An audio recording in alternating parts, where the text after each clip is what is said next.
बुलाने जा रहे हैं आपके हमारे great leader mister Manish Kumar Singh. तो मनीष जी, स्वागत है आपका। Welcome sir. Welcome welcome Manish. बहुत बहुत धन्यवाद आपको सर। और कहना यह है कि ये जो सीरीज चल रही है ये एजुकेशन के हिसाब से बहुत ही बेस्ट सीरीज है और कई एक लोगों को नेटवर्क मार्केटिंग के बारे में जानने और परखने का मौका मिलेगा, अपने एजुकेशन के दायरे को बढ़ाने का मौका मिलेगा। और कई एक लोग ये देखे होंगे कि कैसे कैसे लोग इस इंडस्ट्री में आए और उन्होंने इस इंडस्ट्री के प्लेटफॉर्म पे आके अपने लाइफ को बदला, अपने एम्बिशन को बड़ा किया और अपनी संपन्नता को भी बढ़ाया। खासकर देखा जाए तो अगस्त 2014 में मैं इस बिजनेस में आया। हमारे गुरुदेव, हमारे अपलाइन, हमारे मेंटर मंजीत सर के माध्यम से मैं इस बिजनेस में आया। लेकिन उससे पहले मैं आपको बता दूं कि मेरी भी शिक्षा दीक्षा ग्रामीण परिवेश में ही हुई थी। वहीं से मैं मैट्रिक किया, इंटर किया, ग्रेजुएशन किया। मेरे पिताजी टीचर थे और उनका एक ख्वाब था कि मेरा बेटा पढ़ाई लिखाई करे और पढ़ाई लिखाई करने के बाद एक सुरक्षित जिंदगी जिए, आराम की जिंदगी जिए, टीचर की नौकरी कर ले और टीचर की नौकरी करके अपने लाइफ को सेटल कर ले। लेकिन जैसे ही हम ग्रेजुएशन कंप्लीट किए तो हमारे सपने बड़े होते चले गए और हम अपने लाइफ के बारे में बहुत कुछ सोचने लगे। ग्रेजुएशन से पहले एक लीक था कि हमको बीएड कर लेना है, टीईटी निकालना है और उसके बाद फिर हमको टीचर की नौकरी करना है और साथ में व्यापार भी करना है। ऐसा मन बन रहा था कि हमको व्यापार भी करना है और जॉब भी करना है, दोनों काम साथ साथ करना है। इसी बीच में बीएड करने का मौका मिला। बीएड दरभंगा से किया, फिर वहीं से एमएड किया। एमएड करने के बाद फिर 2014 में मेरा पीएचडी कंप्लीट हुआ। तब मैंने महसूस किया कि दुनिया कितनी बड़ी है और हमको किस हिसाब से अपना जीवन जीना चाहिए। जब हम एमएड का एग्जाम दे रहे थे तो उस समय एलएन मिथिला यूनिवर्सिटी में 25 सीट पूरे यूनिवर्सिटी का था। काफी मशक्कत से एंट्रेंस एग्जाम को पास कर हम एमएड में का एडमिशन करवाए थे। और जिस समय में हम एमएड का एग्जाम देने गए थे उस समय मैंने सेंटर पे देखा कि जितने भी स्टूडेंट आ रहे हैं सारे के सारे 4 व्हीलर से आ रहे हैं और हम 2 व्हीलर से एग्जाम देने जाते थे। हाजीपुर से दरभंगा जाते थे, 1 नाइट स्टे करते थे और फिर उसके बाद हम फिर अपने घर 10 चले आते थे। तो हम भी सोचते थे कि हम भी कुछ लाइफ में ऐसा करें कि हमारे पास भी अपना 4 व्हीलर हो, हमारे पास भी लग्जरी लाइफ हो और हम कुछ कर पाए। बहुत सारा सोर्स को हम तलाशे, बहुत सारा जीवन में झटका भी आया। बहुत सारे लोग ऐसे मिले जिन्होंने मेरे लाइफ में एक बुरा रोल किया। लेकिन इसी बीच में एक भगवान के रूप में, एक गार्जियन के रूप में, एक अभिभावक के रूप में मंजीत सर हमको मिले। आप लोगों को अपलाइन किस रूप में मिले होंगे या कितनी आसानी से मिल गए होंगे ये तो आपके ऊपर निर्भर करता है। लेकिन मेरे लाइफ में मेरे अपलाइन का मिलना एक कठिन साधना से कम नहीं था। काफी मशक्कत के बाद, काफी मेहनत के बाद मंजीत सर जैसे अपलाइन का साथ मिला और आज मेरे पास जो कुछ भी है वो मेरे अपलाइन के वजह से है, के सिस्टम के वजह से है। और कहा जाए तो मेरे जीवन में आज तक मैं जो कुछ भी हूँ उसमें अगर 100% रोल कहा जाए तो वो मंजीत सर का रोल है, जिन्होंने पग पर मेरा साथ दिया, मेरे हौसले को बढ़ाया, मेरी उम्मीद को बढ़ाया और हर बुरी से बुरी परिस्थिति में भी उन्होंने मेरा साथ दिया। कहा जाता है ना कि कहीं पर भी अगर सारथी मजबूत हो, नेतृत्व करता अगर मजबूत हो तो आप बड़े से बड़े लक्ष्य को पा सकते हैं, बड़े से बड़े टारगेट को आप हिट कर सकते हैं। वही मेरे साथ हुआ। एक अभिभावक के रूप में, एक बड़े भाई के रूप में, कहा जाए तो आरसीएम बिजनेस में अगर कहा जाए तो वो मेरी माँ के रोल में है, जिन्होंने मेरे लिए सब कुछ किया। जो एक माँ को अपने बेटे के लिए करती है वो सब कुछ मंजीत सर के द्वारा हमको मिला। हर चीज बताया गया, टारगेट को बनाना, टारगेट को अचीव करना, कैसे आप कुछ कर सकते हैं। मेरे पास ख्वाब बहुत बड़ा था।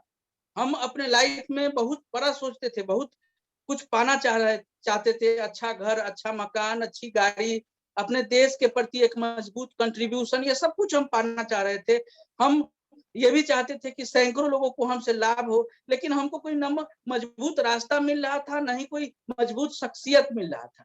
लेकिन मंजीत सर के रूप में हमको सब कुछ मिला। मंजीत सर जब मेरे जीवन में आए और मंजीत सर के माध्यम से जब ये बिजनेस हमको मिला, उसके बाद डगर आसान नहीं था। जब मैं ज्वाइन किया था तो फर्स्ट महीने 40,000 का बिजनेस किया था। उसके बाद बिजनेस बढ़ता चला गया, बढ़ता चला गया। लगभग 2 साल जब मैं इस बिजनेस में काम किया, उसके बाद इस बिजनेस में मेरे साथ गिरावट का भी दौर आया। हर लोगों के जीवन में आता है, उतार चढ़ाव आता है, लेकिन गिरावट का दौर काफी कम दिनों का रहा, 2-4 महीने का रहा, और उसके बाद फिर सर के गाइडलाइन को मैं नए सिरे से फॉलो अप करना शुरू किया। लिस्ट बनाना, लिस्ट बनवाना, प्रोडक्ट यूज करना, प्रोडक्ट यूज करवाना, पिकअप सेंटर को मेंटेन करना, अपने लीडरों को सही सही इंफॉर्मेशन तेजी के साथ देना, परफॉर्मेंस बोनस की जानकारी देना, ये सब कुछ किया और उसके बाद बढ़ता चला गया। इसी बीच मेरे जीवन में एक हादसा भी हुआ। गार्जियन के प्रेशर के वजह से हमको प्राइवेट एफिलिएटेड बीएड कॉलेज में ड्यूटी करना पड़ा, पढ़ाना पड़ा। उनका कहना था कि आप नौकरी करते हुए भी आप बिजनेस कर सकते हैं।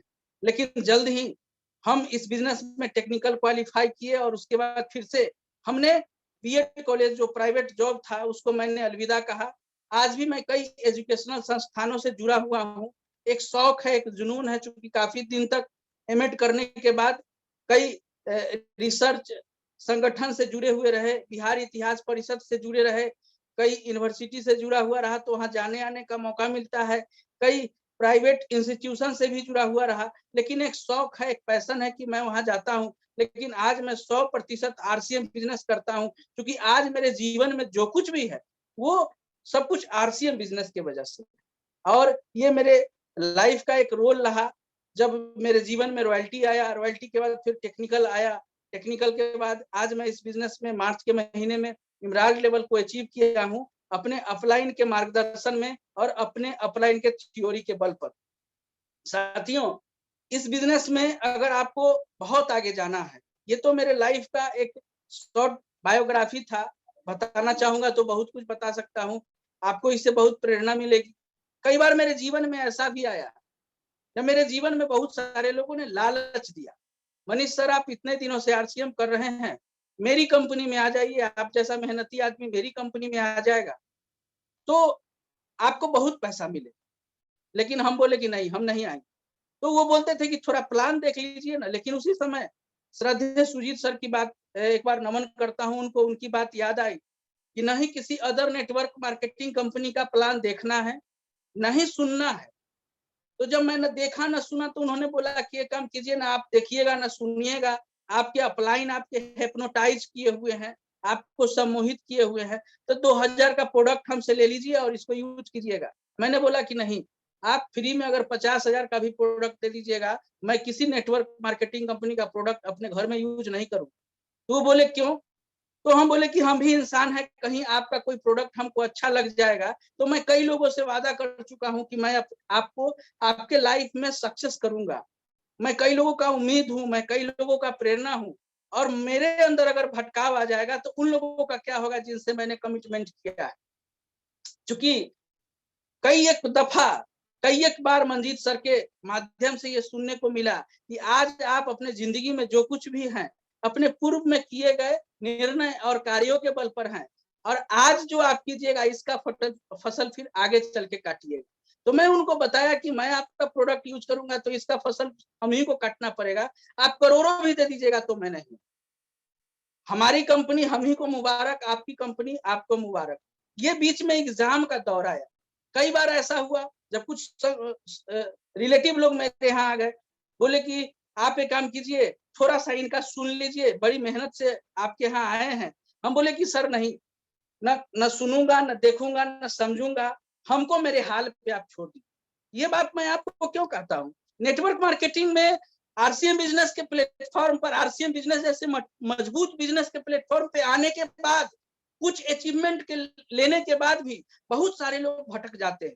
बहुत सारे लोगों को ये लगने लगता है कि आरसीएम बिजनेस में हमको ज्यादा मेहनत है। अरे भैया, इसमें कोई मेहनत नहीं है, ये एक सिस्टम है जहाँ पे न्यूट्री चार्ज का ऑफिशियल चैनल है, हरित संजीवनी का ऑफिशियल चैनल है, गामा ओरिजिनल का ऑफिशियल चैनल है, हेल्थ गार्ड का ऑफिशियल चैनल है। ये सारा का सारा ऑफिशियल चैनल आपके लिए मौजूद है जो आपके बिजनेस को आगे बढ़ाएगा। आप इस चैनल को तो प्रमोट करिए, और नेटवर्क मार्केटिंग के बिहाफ पे इस प्लेटफॉर्म पे, आरसीएम बिजनेस जैसे मजबूत प्लेटफॉर्म पे आपको हजारों की संख्या में पिकअप सेंटर है, सैकड़ों की संख्या में डिपो है, एक डिलीवरी सेंटर का बहुत बड़ा एसेट हमारे पास है। रेट की बात करें तो आज की डेट में हिंदुस्तान में किसी भी डायरेक्ट सेलिंग कंपनी का औकात नहीं है कि आरसीएम बिजनेस से सस्ता और आरसीएम बिजनेस से बढ़िया प्रोडक्ट किसी भी भारत के किसी भी नागरिक को नेटवर्क मार्केटिंग के प्लेटफॉर्म पे अवेलेबल करा दे, क्योंकि यहाँ तो लूट मची हुई है, सैकड़ों कंपनी हिंदुस्तान को लूट रही है।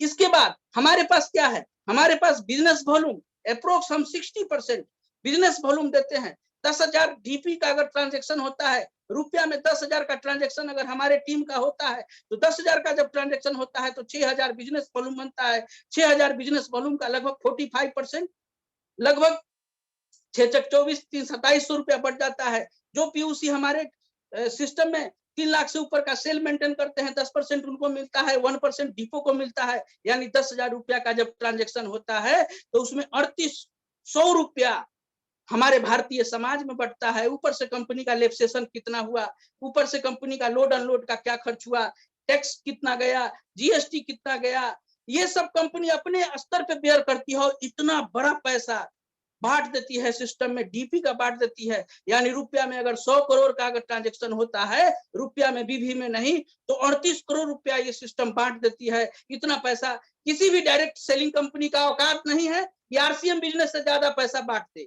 अगर आपको समझ में आ गया कि आरसीएम कितना पैसा देती है, कितना टीम का टर्नओवर होता है, तो टीम के टर्नओवर पे कितना देती है, आप टर्नओवर कीजिएगा तो कितना मिलेगा, और आपके टीम में कितना बड़ा टर्नओवर होगा तो कितना बड़ा बिजनेस का लाभ आपको मिलेगा। ये सारी जानकारी अगर मिल जाती है तो आपको कोई टिका नहीं सकता है। लेकिन इसके पीछे भी वजह होता है कि आप इस बिजनेस को किस नजरिए से देखते हैं। ये बिजनेस का प्रायोरिटी लेवल, प्राथमिकता का लेवल आपका कितना है, आप इस बिजनेस को किस एटीट्यूड से देखते हैं और कितना प्रायोरिटी देते हैं। मैं आपको कहता हूं, यहाँ पर फिर मंजीत सर की बात याद आ जाती है। वो बोलते हैं कि मनुष्य के जीवन में भी न्यूटन का तीसरा नियम अप्लाई होता है, हर क्रिया के विपरीत समान मात्रा में प्रतिक्रिया होती है। तो यहाँ पर भी जिस नजरिए से आप आरसीएम को भजेंगे, उस नजरिए से आपको आरसीएम भी भजेगा। ये देवत्व वाला बिजनेस, अभी मंजीत सर बता रहे थे कि हमारे सिस्टम के जो हमारे एमडी है परम आदरणीय श्रद्धेय टीसी छाबड़ा जी, भगवान के दूसरे रूप में इस धरती पर है कलयुग में। जो भगवान को देख लीजिए या उनको देख लीजिए, आपको सेम नजर आएगा, विचार भी सेम नजर आ जाएगा। क्योंकि पूरे भारत में वो नैतिक मूल्यों को स्थापित करने के लिए एक व्यवसाय के माध्यम से इस भारत में एक बहुत बड़ा ऑर्गेनाइजेशन बिल्ड की है। तो आप अगर इस बिजनेस में सफल होना चाहते हैं तो आपको ये सब परिस्थितियों से आपको गुजरना पड़ेगा। आपको बहुत सारे लोग प्लान दिखाना चाहेंगे, इसके बाद आपको क्या करना है, बचना है कुछ लोगों से। कहीं पर भी जिस सेक्टर में आप करियर बनाना चाह रहे हैं, फर्स्ट प्रायोरिटी उस सेक्टर में दीजिए। आपको लोग कहीं फंक्शन में बुलाना चाहेंगे, वैसे फंक्शन में जहां पे निगेटिव लोग रहेंगे, अदर कंपनी के लोग रहेंगे, वो आपको बदनाम करना चाहेंगे, वो आपके साथ ट्रेवल करना चाहेंगे, वो आपको कुछ खिलाना पिलाना चाहेंगे। कहा जाता है कि अगर आपको जीवन में अगर बहुत बड़ी सफलता चाहिए तो छोटी छोटी चीजों से आपको बचना पड़ेगा और आपको एक मजबूत निर्णय लेना पड़ेगा। इस बिजनेस में मैं आपको कहना चाहूंगा, इस बिजनेस में अगर आते हैं तो बहुत सारे वैसे भी हमारे समाज के लोग आते हैं जो खेती करते हैं, जो व्यापार करते हैं, जो नौकरी करते हैं। खेती करने वाला आदमी अगर किसी एक सेक्टर में कहीं खेती कर रहा है तो अरुणाचल प्रदेश में जाके खेती नहीं कर सकता है, पंजाब में जाके खेती नहीं कर सकता है, भारत के किसी भी बड़े शहर में जाकर के वो खेती नहीं कर सकता है, वो किसी लिमिटेड एरिया में खेती करे। लेकिन भारत का अगर एक किसान अगर हरित संजीवनी से खेती करता है और हरित संजीवनी में से खेती करने के बाद अगर वो चाहे कि किसान का काम करते हुए ऑल ओवर इंडिया में हम व्यापार कर सकते हैं, तो आरसीएम बिजनेस के माध्यम से ऑल ओवर इंडिया में वो व्यापार कर सकता है खेती की वजह से। और आज भले ही खेती उसके लिए मजबूरी हो, लेकिन कल के डेट में यही खेती उसके लिए शौक हो जाएगी। खेती दो तरह के लोग करते हैं, एक वैसे भी लोग करते हैं जिनके पास लगभग 100 करोड़ का टर्नओवर होता है, वो भी एलोवेरा का खेती करते हैं, वो भी पुदीना का खेती करते हैं और बड़े बड़े मेडिसिन कंपनियों को वो प्रोडक्ट देते हैं। और एक वैसे लोग खेती करते हैं जो खेती के उपजा से अपने जीवन को चलाते हैं, अपने फैमिली को चलाते हैं। खेती दो तरह का होता है। अब आप पर निर्भर करता है कि आप कैसा खेती करना पसंद करेंगे। अगर खेती करते हुए अगर आरसीएम बिजनेस का दामन आप थाम लेते हैं तो आप जो वर्तमान में जो खेती करते हैं उस खेती से ऊपर उठ करके उस खेती में चले जाएंगे जहां पे आप एलोवेरा, तुलसी और पुदीना का खेती करेंगे और लगभग महीने का 100 करोड़ से ऊपर का टर्नओवर होगा। अगर आरसीएम बिजनेस में आप टिक जाते हैं तो, और इस सिद्धांत इस सिस्टम के सिद्धांतों को अगर अपने जीवन में अपना लेते हैं तो दूसरे नौकरी करने वाले आदमी हमारे समाज में, उन्हीं की वजह से हमारा देश चल रहा है। मैं नमन करता हूं इस भारत के जो भी लोग चाहे जिस सेक्टर में नौकरी करते हो, चाहे वो मोटर के गैरेज में नौकरी करते हो या प्राइवेट सेक्टर में नौकरी करते हो, सरकारी सेक्टर में नौकरी करते हो, वो मेरे लिए आदर के पात्र है। लेकिन वो नौकरी किसी एक जगह पे कर सकते हैं। उनके जीवन में सोमवार से शनिवार तक रहता है, उसके अलावा एक संडे आता है और उस संडे में घरेलू काम से वो दबे हुए रहते हैं। लोग भी उनको कहते हैं कि बहुत किसी पूर्व जन्म का अच्छा काम था जिसके वजह से आपको बैंक में नौकरी मिल गया, रेलवे में नौकरी मिल गया, और उनको भी लगता है कि हम इस जन्म में हम जीत गए, हम सिकंदर हैं। लेकिन वही नौकरी वाला जब मार्केट में जाता है और बगल से फॉर्च्यूनर क्रॉस करता है तो उसको भी मन करता है कि काश मेरे पास भी ये फॉर्च्यूनर का टॉप मॉडल होता, इंडिवर का टॉप मॉडल होता। लेकिन उसके जीवन में प्रेरणा का अलग जगाने वाला कोई नहीं होता है, क्योंकि उसके घर के आसपास, उसके घर में सारे लोग उनको भगवान की तरफ पूजते हैं, क्योंकि ये हमारे परिवार का एक नौकरी होल्डर है और इससे हमारे घर में एक राज मुकुट लगा हुआ है, बहुत बड़ा तगमा लगा हुआ है कि ये मैनेजर साहब का घर है, ये मास्टर साहब का घर है, ये प्रोफेसर साहब का घर है। और वो तगमा, वो राज मुकुट इतना भारी होता है कि उस राज मुकुट से दब के उसका जीवन नष्ट भ्रष्ट हो जाता है, उसके जीवन में कुछ भी बड़ा काम नहीं हो पाता है और वो भी अपने आप को संतुष्ट महसूस करता है। लेकिन जब वो मार्केट में जाता है, जब उसको कोई प्रोडक्ट खरीदना होता है, उसको कपड़ा खरीदना होता है, तो हम जानते हैं कि वो कंप्रोमाइज करके मार्केटिंग करता है, हम जानते हैं कि कंप्रोमाइज करके वो कार खरीदता है, लेकिन वो बड़ा नहीं कर पाता है। लेकिन उसी नौकरी करने वाले के जीवन में अगर मंजीत सर जैसा लोग मिल जाए, सुजीत सर जैसा लोग मिल जाए, अनुपम सर जैसा लोग मिल जाए, उसी नौकरी करने वाले के जीवन में कोई मजबूत आदमी मिल जाए जो उसको प्रेरणा दे दे, आरसीएम के मार्केटिंग प्लान और इसकी ताकत से अगर उसको परिचय करा देवे, और वो नौकरी करने वाला अगर पार्ट टाइम अगर नौकरी करना शुरू कर देवे, बीके सिंह की तरह मजबूत डिसीजन के साथ अगर काम करना शुरू कर दे, तो नौकरी करते हुए भले ही अपने नसीब को नहीं बदल सकता है, लेकिन आरसीएम करते हुए वर्तमान को भी बदल सकता है और फ्यूचर को भी बदल सकता है। कुछ लोग कहते हैं कि बहुत मेहनत होता है, यहाँ पे कम पैसा देता है। आरसीएम से ज्यादा पैसा हिंदुस्तान की कोई डायरेक्ट सेलिंग कंपनी नहीं देती है। अगर पर्सनली भी हमसे बात करेंगे तो हम आपको बता देंगे कि आरसीएम से ज्यादा पैसा बांटने का औकात किसी कंपनी का नहीं है, इस रेट में प्रोडक्ट देकर के और इतना वॉल्यूम देने के बाद। तो यहाँ पे नौकरी करते हुए अगर आप बिजनेस करते हैं, मल्टी लेग पर काम करते हैं, एक मजबूत डिसीजन के साथ अगर फैसला ले लेते हैं, तो आने वाले समय में नौकरी आपका सेकेंडरी हो जाएगा और ये आपका प्रथम प्राथमिकता पे आ जाएगा ये बिजनेस। और इतना ही नहीं, नौकरी करने के बाद अगर इस दुनिया से चले जाते हैं तो बहुत ऐसा बिजनेस है जहां पे आपको पेंशन नहीं है, लेकिन यहाँ पे आपको रॉयल्टी है, आपकी अनंत पीढ़ियों को यहाँ पे रॉयल्टी मिलेगा। सपोज दैट आप इस बिजनेस में 100 करोड़ का टर्नओवर अगर कर लेते हैं अगले 10 वर्षों में, अरे करना क्या है, 10 आदमी को हीरो बनाना है। ये आप पर निर्भर करता है कि आप किसको हीरो बनाने जा रहे हैं। किसी के साथ व्यापार करना और किसी की दुनिया बसाना, दोनों में अंतर होता है सर। अगर आप किसी को प्लान दिखाते हैं, आप किसी को सपना दिखाते हैं, तो वो आपको अपना सर्वस्व दे देता है। जैसे कहीं पे आपका किसी से रिलेशन होता है, चाहे लड़का का शादी हो लड़की का शादी हो, तो दोनों में बहुत बड़ा सहमति होता है। उसी तरह अपलाइन और लाइफ लाइन में होता है, वो आपको सर्वस्व दे देता है। उसके दुनिया को बसाना एक बहुत बड़ी जंग जीतने के बराबर होती है। उसके साथ व्यापार करना और उसकी दुनिया बसाना। आप नौकरी कर रहे हैं और आप चले हैं किसी की दुनिया बसाने, जिसकी दुनिया बसाने चले हैं, आप 12 बजे रात तक इस बिजनेस का क्लोजिंग करते हैं और वो 9 बजे मोबाइल बंद करके सो जाता है और आप उसके लिए काम कर रहे हैं। कितना मुश्किल बात है। लेकिन उस आदमी को जगाना, उस आदमी को उसकी खूबी का एहसास दिलाना, उसको एप्रिशिएट करना, उसकी ईमानदारी को उसके सामने में रखना, उसके जुनून को उसके सामने में रखना, उसको कहना कि सर आप साइबर टेक्नोलॉजी में माहिर हैं, आपके पास कंप्यूटर का अद्भुत जानकारी है, देश दुनिया का खबर का पूरी जानकारी है, सर अदर कंट्री में जो डायरेक्ट सेलिंग का स्थिति है उसको देखिए और लोग बाद में समझेगा। आज आप समझ गए, आप 500 लोगों का नेटवर्क बनाइएगा तो उस 500 में 50 ऐसे लोग मिलेंगे जो 500 का नेटवर्क बनाएंगे और ये लगभग 25 से 50 हजार आदमी का नेटवर्क हो जाएगा जो पूरे ऑल ओवर इंडिया के कई एक स्टेट में फैला हुआ होगा। तो उस आदमी को ताकत का एहसास होगा। यानी आप जिसको हीरो बनाना चाहते हैं आप अपने लाइफ में, उसको पता नहीं है कि मेरा अपलाइन मेरे बारे में क्या सोचता है, लेकिन आपको उनके बारे में पूरी जानकारी रहती है। सर, किसी के साथ व्यापार करना एक अलग बात है, बिजनेस बढ़ाने के लिए कई टूल्स हमारे पास है। डायमंड क्लब है, डिस्प्ले वाल है, सुपर डायमंड क्लब है, वीकली मीटिंग है, 100 लोगों की लिस्ट है, यूनिक इन एजुकेशन सिस्टम का वेबिनार है, ट्रेनिंग है, हरि संजीवनी का ट्रेनिंग है, न्यूट्रीचार्ज का ट्रेनिंग है, सैकड़ों चीज है। और इस सब पे भारी तब बढ़ता है जब आप कोई भी रॉयल्टी अचीवर ये ठान ले कि हर वीक में हम अपने लिस्ट का करेक्शन करेंगे और हर हफ्ते हम 1, 15 और 70,000 का जो सैलरी चीफ किए हैं उनको बुला के हम लिस्ट बनवाएंगे। एक बहुत बड़ी ताकत होती है। तो एक नौकरी करने वाला आदमी किसी को हीरो बनाने के लिए काम करता है, और मेरा मानना है कि किसी के साथ व्यापार करना और किसी को सफल बनाना, उसके लिए सपना देखना। एक अचीवर से मेरी बातचीत हुई, वो कमिटमेंट किए थे कि जब हम टेक्निकल पे जाएंगे और जब हम कार खरीदेंगे तो हम शादी करेंगे। तो उनसे जब वार्तालाप हुई भीलवाड़ा में, तो वो बोल रहे थे कि जब मेरी शादी हो रही थी तो हर 1 घंटे पे सुजीत सर का फोन आ रहा था। सुजीत सर उनको बोल रहे थे कि फलाना चीज ऐसे कीजिएगा, फलाना चीज ऐसे कीजिएगा, फलाना चीज ऐसे कीजिएगा। आज सुजीत सर का डंका पूरे हिंदुस्तान में बज रहा है। आज टीसी सर के जुमा पे सबसे पहले मंजीत सर का नाम आता है। क्यों आता है?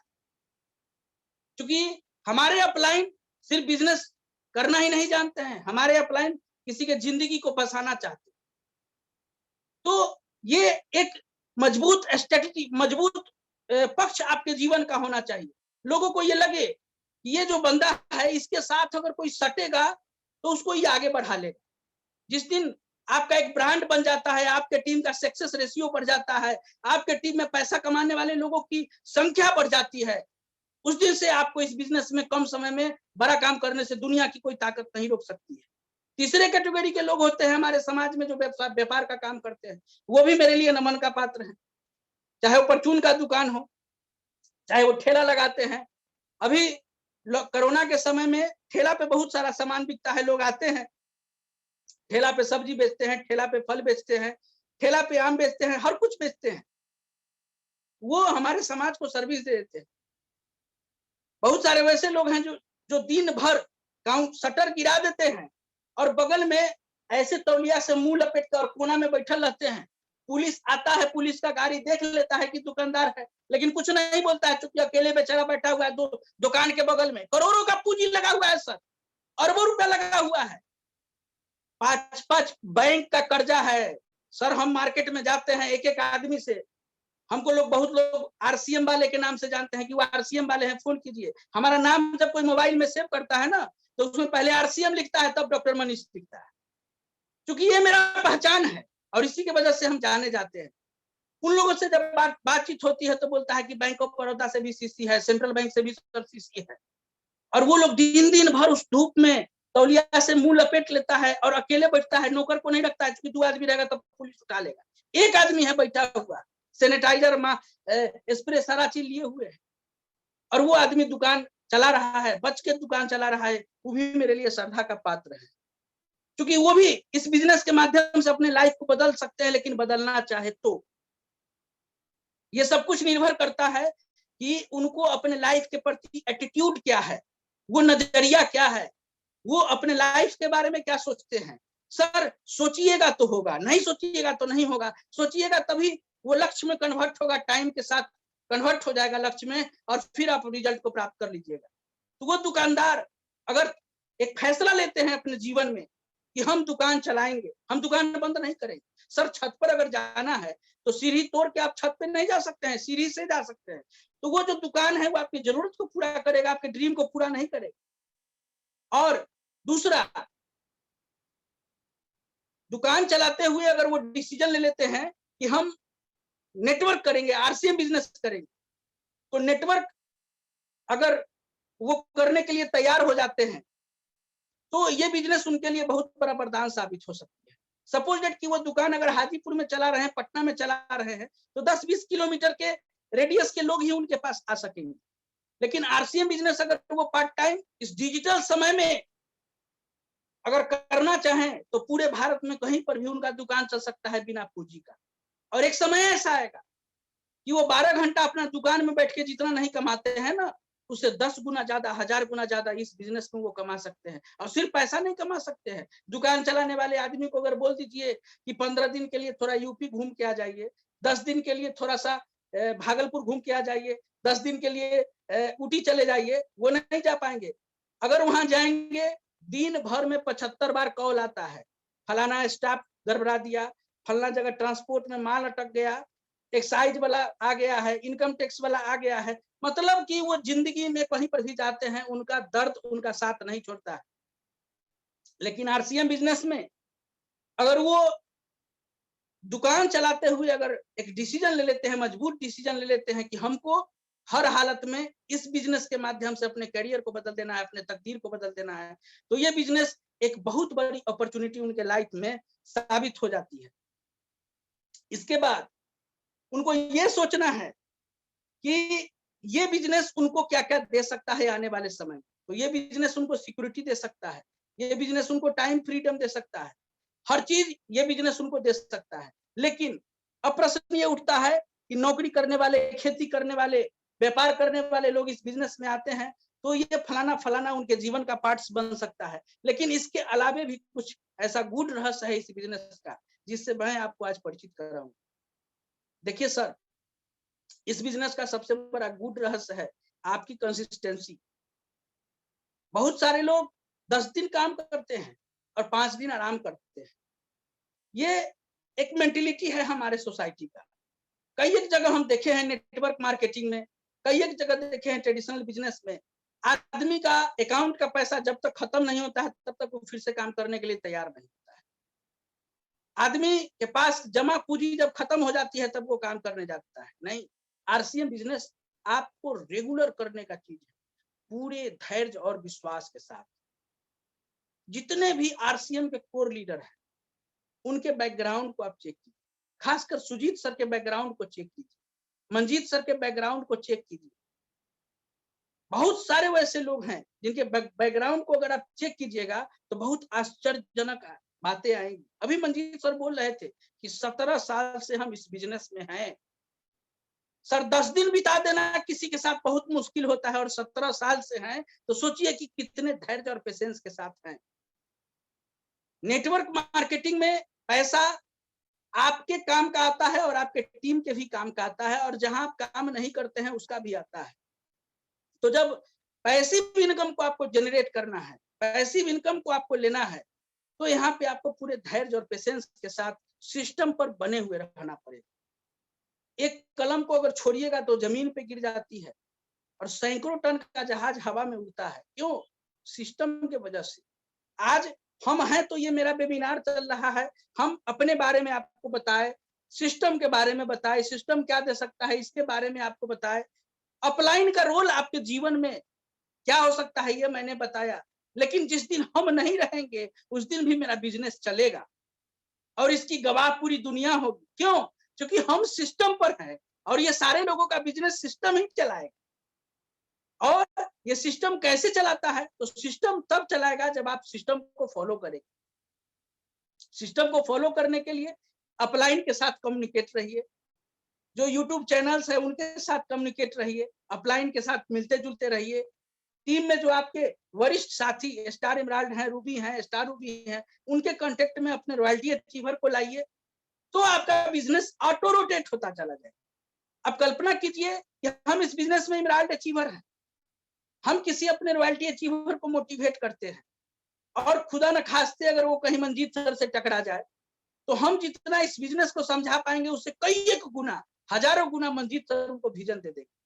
क्योंकि मंजीत सर का जो बिजनेस का रेशियो है उससे बहुत छोटा मेरा बिजनेस। तो जो आदमी का, जो व्यक्ति का बहुत बड़ा बिजनेस है, जो व्यक्तित्व है जिनकी वजह से हजारों लोगों का जीवन चल रहा है, उनका अनुभव जब हमारे रॉयल्टी अचीवर को मिलेगा तो उसके जीवन में भी बहुत बड़ा परिवर्तन आएगा और वो भी ख्वाब देखेगा कि एक दिन हम मंजीत सर की तरह चले जाए। यही सिस्टम है, यानी कि अपने लाइफ लाइन को अपने अपलाइन से जोड़ना। मंजीत सर का कहना है कि 4 अपलाइन से आपके अपलाइन लाइफ लाइन का कनेक्टिविटी होना चाहिए। इसके अलावा इस बिजनेस में एक चीज और बहुत महत्वपूर्ण है, प्रॉब्लम सॉल्विंग, समस्या समाधान। जब इस ऑर्गेनाइजेशन में आप काम करने के लिए आएंगे, बड़े सपने के साथ आएंगे, बहुत सारा कुछ सोच के आएंगे, तो वहां पे आपको समस्या समाधान आएगा। आपके लाइफ लाइन के पास समस्या आएगी, कुछ घरेलू समस्याएं आएंगी, क्योंकि जब किसी के जीवन का लक्ष्य बड़ा हो जाता है ना, तो काम करने का तरीका लक्ष्य के हिसाब का हो जाता है। अगर साइकिल खरीदना हो मंजीत सर के भाषा में, तो साइकिल खरीदने के लिए जो इनकम चाहिए उसके हिसाब से उसका जीवन चलेगा। मोटरसाइकिल खरीदना है तो मोटरसाइकिल के लिए चलेगा, कार खरीदना है कार के हिसाब से चलेगा। और किसी का सपना है कि मेरे पास अपना चार्टर्ड प्लेन हो, मेरे पास हेलीकॉप्टर हो, मेरे पास 1000 करोड़ से ऊपर का टर्नओवर हो, मेरे पास हजारों रॉयल्टी और टेक्निकल अचीवर हो, तो फिर उसका एक अलग तरह का काम होता है। तो वहां पे क्या होती है, समस्याएं आती है, घरेलू समस्याएं आती है, और जहां पे समस्या समाधान आपके टीम के साथ होना बहुत जरूरी है। बहुत बार ऐसा हुआ मेरे जीवन में, कई एक बार, जब हमको अपनी फैमिली के साथ कहीं घूमने जाना होता था, मार्केटिंग करने जाना होता था, वो रेडी होकर के बैठी रह जाती थी और मैं लेट नाइट घर पे आता था, मैं उसको कहीं नहीं ले जा पाता था। बहुत बार ऐसा हुआ कि खाना के लिए बैठे, किसी लाइफ लाइन का फोन आ गया, तो बात कर रहे हैं, खा रहे हैं, बात कर रहे हैं, खा रहे हैं, तो मेरी मिसेज बोलती थी कि या तो बातें कर लीजिए नहीं तो खा ही लीजिए, कि बात भी कर रहे हैं, खा भी रहे हैं, खाना खाने में आपको बन नहीं रहा है। लेकिन हम ऐसे ऐसे इशारा करते थे, बात कर रहे हैं, फिर खा रहे हैं, बात करते हुए हाथ भी साफ कर लिए बेसिन में जा करके, फिर बात कर रहे हैं। बहुत सारे लोग हमको बोलते थे कि फोन से बात करते हुए आप घर में इन करते हैं, बात करते हुए कपड़ा खोलते हैं, एक आदमी का फोन आता है, फिर दूसरा आदमी का आता है, फिर तीसरा आदमी का आता है, फिर चौथा आदमी का आता है। कभी कभी फैमिली को भी समय दे दिया कीजिए। आज मैं इस लॉकडाउन में मार्च से लेकर के अभी तक लगभग 2.5 लाख रुपया हमको आरसीएम बिजनेस दे चुकी है। 2.5 लाख रुपया हम कमा चुके हैं।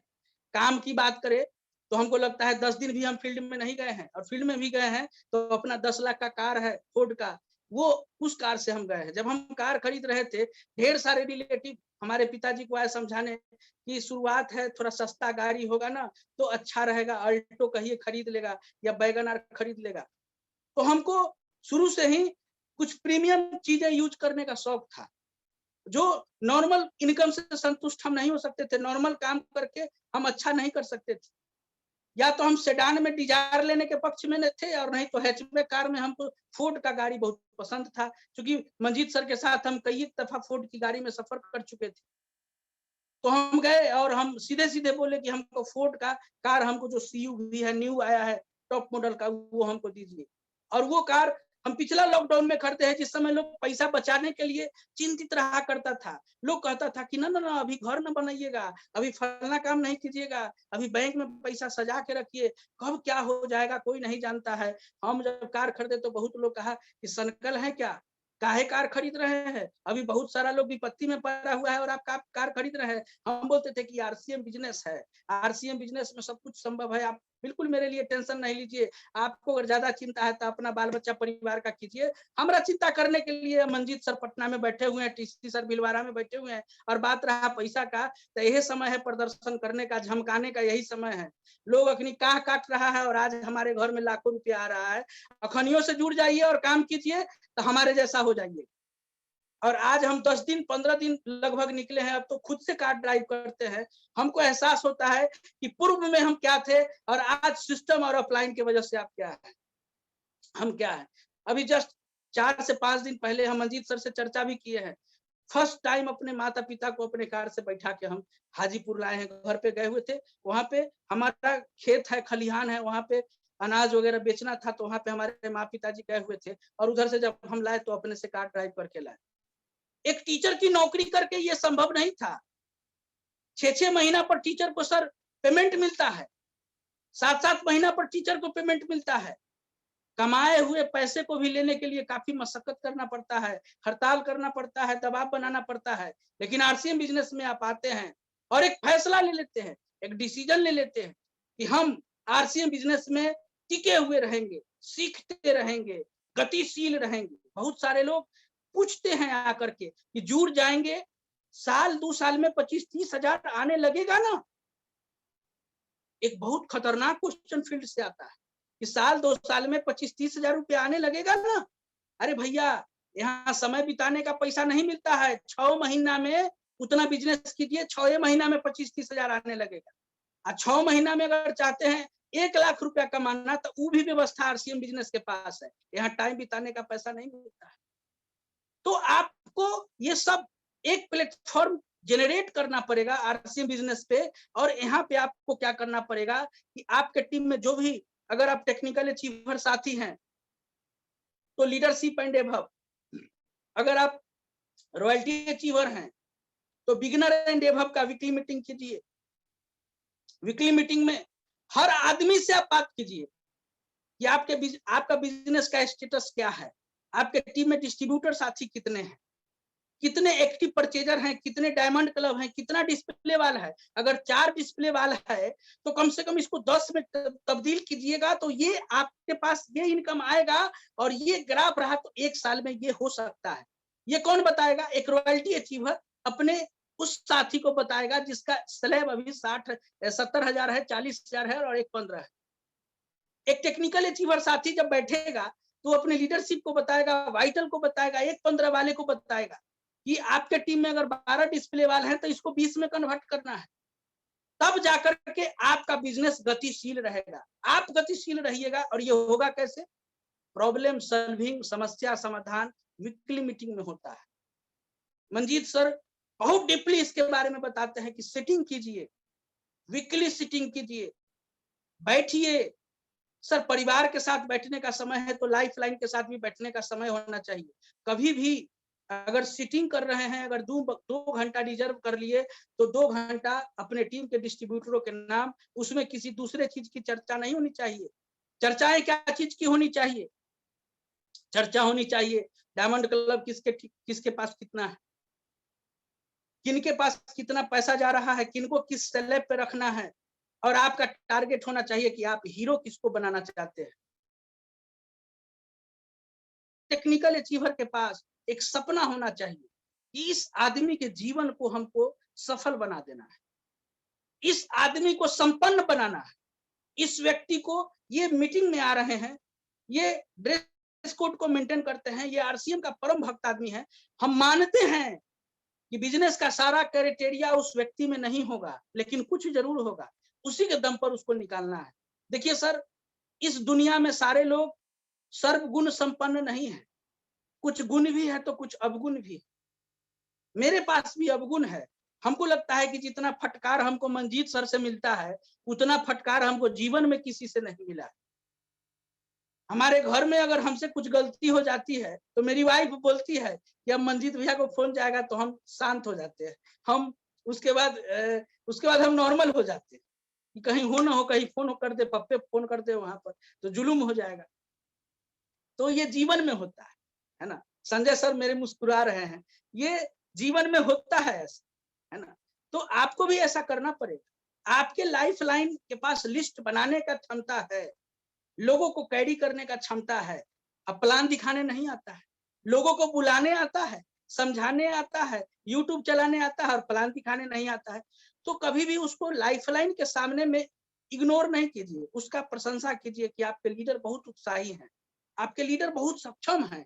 अकेले में उसको प्लान दिखाने का प्रयास कीजिए, प्लान दिखाना सिखलाइए। कुछ लोग ऐसे होंगे जो प्लान भी दिखाएंगे, लिस्ट भी बनाएंगे, लेकिन ज्वाइनिंग डालने उनको नहीं आ रहा है, ज्वाइनिंग में वो बराबर गलती फीडिंग कर देते हैं। उनको ज्वाइनिंग डालना सिखाइए। मतलब हर आदमी के पास हर गुण नहीं होता है, लेकिन कुछ गुण जरूर होता है। और अभी इस बिजनेस में पहले क्या होता था कि जरूरतमंद लोग आते थे, अब इस बिजनेस में जरूरतमंद लोग के साथ साथ क्षमतावान लोग भी आ रहे हैं, बड़े पैमाने पे आ रहे हैं। उनका मान सम्मान करना है, उनका इज्जत करना है, उनको वीआईपी ट्रीटमेंट देना है। सर अगर किसी के बारे में अच्छा सोच लेते हैं, अच्छा करने का प्रयास करते हैं तो उसमें कोई पूंजी नहीं लगती है, बदले में बहुत चीज आपको मिलता है। मैं लगभग 2014 से ये 2021 है आरसीएम बिजनेस में हूँ। मैं जानता हूँ कि मैं जितना पैसा पिछले 6-7 साल में कमाया हूँ, इसका 10 टाइम ज्यादा पैसा अगले 1 से 1.5 साल में मैं कमाने जा रहा हूँ। हम 2025 तक का अपना गोल सेट कर चुकी हैं कि 2025 तक हमको बिजनेस कितना करना है और मेरा इनकम कितना होगा। तो जाहिर सी बात है कि जिसको दिख जाता है वो करने लगता है। एक कहानी के माध्यम से मैं आज के वेबिनार को खत्म करूंगा, चूंकि टाइम हमको 45 मिनट ही मिला हुआ है। बहुत ही प्रेरणादायी ये कहानी है। एक गुरु और एक शिष्य एक गांव में रहते थे। गुरु का उम्मीद उसका शिष्य था और शिष्य का बहुत बड़ा प्रेरणा उसके गुरु थे। और वो शिष्य क्या करता था कि सीखता था, और चूंकि ब्रह्मचर्य अवस्था में था तो खाना बनाने के लिए गांव से अन्न लाता था मांग के, और खाना बना के खुद खाता था, गुरु को खिलाता था, और जड़ी बूटी कलेक्ट होता था, और उस जड़ी बूटी से उस गांव का इलाज होता था। उस गांव का इलाज होता था, किनका इलाज होता था? जो बीमार पड़ जाते थे। मतलब वो अनाज अगर लाता था तो उस गांव के लिए फ्री में जड़ी बूटी और फ्री में इलाज उसके गुरुजी करते थे। एक बार एक घटना घटी, बहुत बुरी घटना घटी। उस गांव में एक गलत तांत्रिक आ गया और वो उस लड़के को बोला कि तू भीख मांगता है, तू मेरे साथ तंत्र साधना कर। बोला कि नहीं, हम गुरुजी को छोड़ के नहीं जाएंगे। तो तांत्रिक बोला तू कल का सूरज नहीं देख पाएगा, कल का सूरज तुम नहीं देख पाएगा, कल तुम्हारा प्राणांत हो जाएगा, कल के डेट में तुम मारा जाएगा, इस दुनिया में नहीं रह पाएगा। वो शिष्य चिंतित हो गया, अगल बगल के लोगों से पूछा तो बोला कि तांत्रिक की बात बेकार नहीं जाती है, कल तुम्हारा 100% तुम्हारा प्राणांत होना है, तुम इस दुनिया से चला जाएगा। वो गुरु के पास आया और बोला कि देखिए गुरुजी, हम ऐसे ऐसे अन्न लाने गए थे, जंगल से जड़ी बूटी लाने गए थे, एक तांत्रिक हमको ऐसे बोला है। तो बोला कि अब कोई दिक्कत नहीं है, जीवन और मृत्यु तो भगवान के हाथ में है, आओ खाना बनाओ। खाना बनाया, गुरुजी बोले कि खा लो। तो नहीं गुरुजी, हमको खाने का मन नहीं है। अब जिसको पता चल जाए कि कल हमको इस दुनिया से चला जाना है, उसको अन्न अच्छा लगेगा? नहीं लगेगा। तो बोले कि अच्छा, कम से कम कल मरना ही अगर है तो आज खाना खा लो, खाना खा के मरो। तो ना गुरुजी, खाना अच्छा नहीं लगता है, आप खा लीजिए। तो गुरुजी अपने हाथ से उसके मुंह में 2-4 निवाला डाले, तो उसके आंख से आंसू गिरा। तो वो अपने रुमाल से उसके आंसू को पोछे, बोले कि बेटा खाना खा लो ना, जीवन और मौत भगवान के हाथ। थोड़ा सा खिलाए, फिर गुरुजी खाए, और इसके बाद बोले कि अंदर आओ मेरे पास, और आज तुमको लगातार मेरा पैर दबाते रहना है। क्यों गुरुजी? तो हमको इच्छा है कि आज रात भर तुम मेरा पैर, कल सूर्योदय तक मेरा पैर दबाते रहो, मेरा पैर तुमको नहीं छोड़ना है किसी भी कीमत पर। तो वो पैर दबाने लगा, बोला कि अगर पैर दबाते हुए मेरा प्राण अगर निकल जाएगा तो मेरे लिए तो गर्व की बात होगी कि गुरु की सेवा करते हुए मेरा प्राण निकल गया। पैर दबाते रहा, पैर दबाते रहा। इधर तंत्रिक अपना तंत्र साधना शुरू किया। तो तंत्र साधना जब शुरू किया तो सबसे पहले भेजा, एक सुंदर युवती को भेजा, बोला कि तुम बाहर निकलो।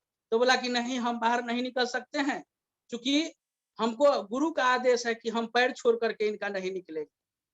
कितनों प्रयास किया, वो नहीं निकला। खिड़की से खिड़की ढकढकाया, बाहर से आवाज दिया। इसके बाद फिर क्या किया कि गांव के ही एक व्यापारी का भेष पकड़ के एक काल को भेजा, वो तांत्रिक। बोला कि फलना ऐसे ऐसे हमारे घर में ऐसे ऐसे तबीयत खराब है, जड़ी बूटी देना है, थोड़ा जड़ी बूटी लेकर के बाहर निकलो। तो बोला कि हम कल सुबह में जड़ी बूटी आपके घर पे पहुंचा देंगे, आप दूसरे वैद्य से ले लीजिए। गुरुजी का कहना है कि पैर छोड़ के नहीं निकलना है। कितना भी वो कोशिश किया, कितना भी माया दिया, लेकिन वो नहीं निकला। अब वो तांत्रिक बेचैन हो गया कि क्यों नहीं निकल पा रहा है वो। उसके बाद फिर उसकी माँ का रोल बना करके, पिता का रोल बना करके तांत्रिक 2 जमदूत को भेजा कि किसी तरह उस गुरु के कुटिया से उसको बाहर निकालो। क्योंकि गुरुजी सिद्ध पुरुष थे, उनके पास ताकत था, ताकत का भंडार था, क्योंकि ईश्वर से वो कनेक्ट थे, उनकी कुंडलिनी जागृत थी। फिर उनके माता पिता आए काल के भेष में, काल आ गए माता पिता के भेष में। बोला कि बेटा थोड़ा बाहर निकलो। तो बोला नहीं, हमारे गुरु का स्पष्ट आदेश है कि कल तक सूर्योदय तक हमको इनका पैर छोड़ करके नहीं निकलना है। माता पिता कितना भी प्रयास किया लेकिन वो नहीं। इसके बाद फिर काल वहां से लौट गया। अब सूर्योदय हो गया, लोग चर्चा का विषय हो गया कि भाई तांत्रिक का बात फेल हो गया।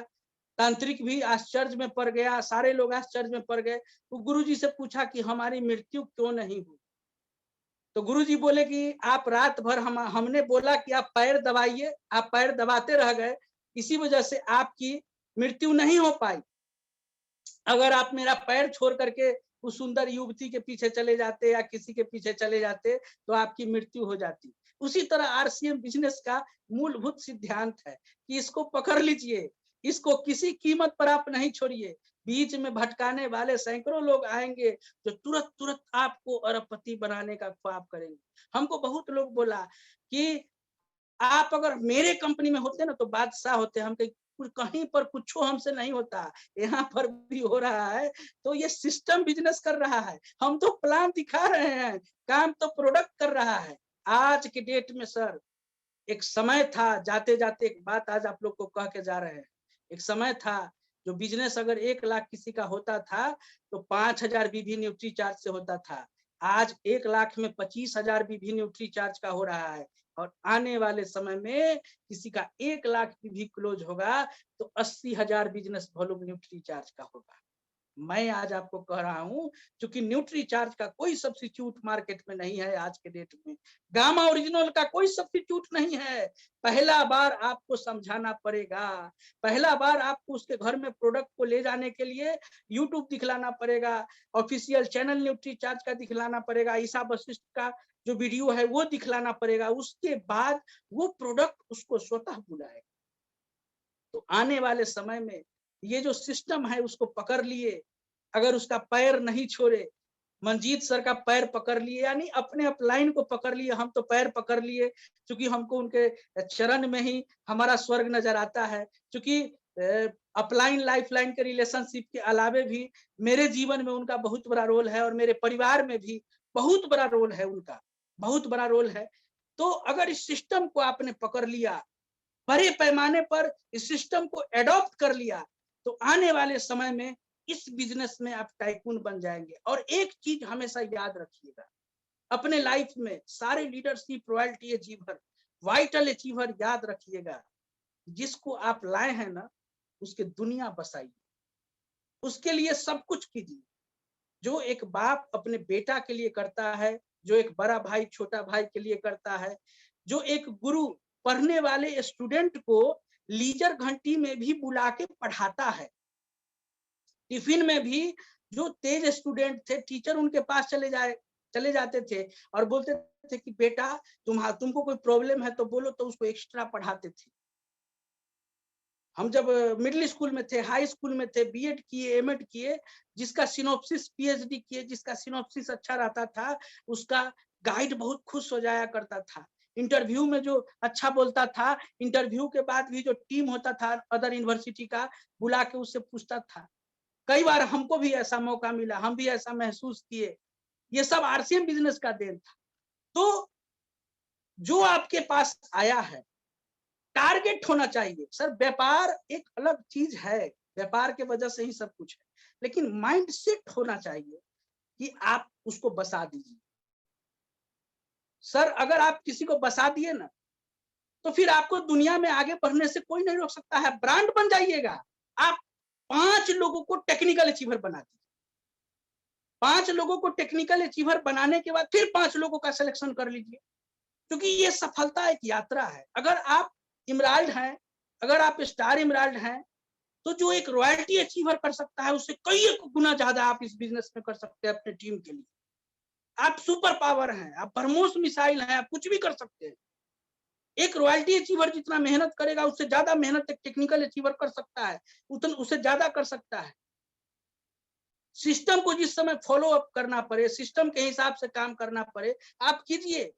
लेकिन सिस्टम के बाद 1-2 घंटे के लिए नॉर्मल डिस्ट्रीब्यूटर की तरह डेली काम कीजिए।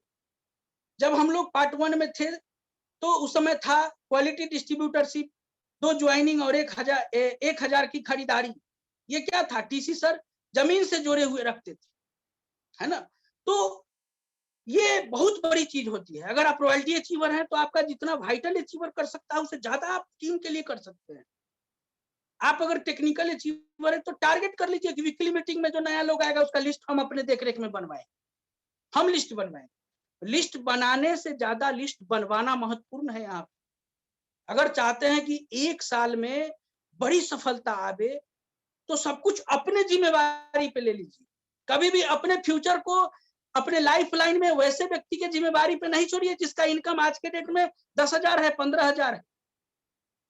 ज्यादा पैसा, बड़ी जिम्मेवारी।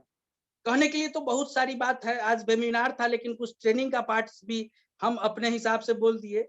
और ये मेरी कहानी है, और आने वाले समय में हम बहुत बड़ा काम इस बिजनेस के माध्यम से करेंगे। ये मेरा ख्वाब है, और अभी से ही हम लोग बड़े सपने के साथ, बड़ी प्लानिंग के साथ लगे हुए हैं। इन्हीं चंद बातों के साथ आज हम अपनी वाणी को खत्म करेंगे और समाप्त करेंगे। और ओवर टू समरेश भैया।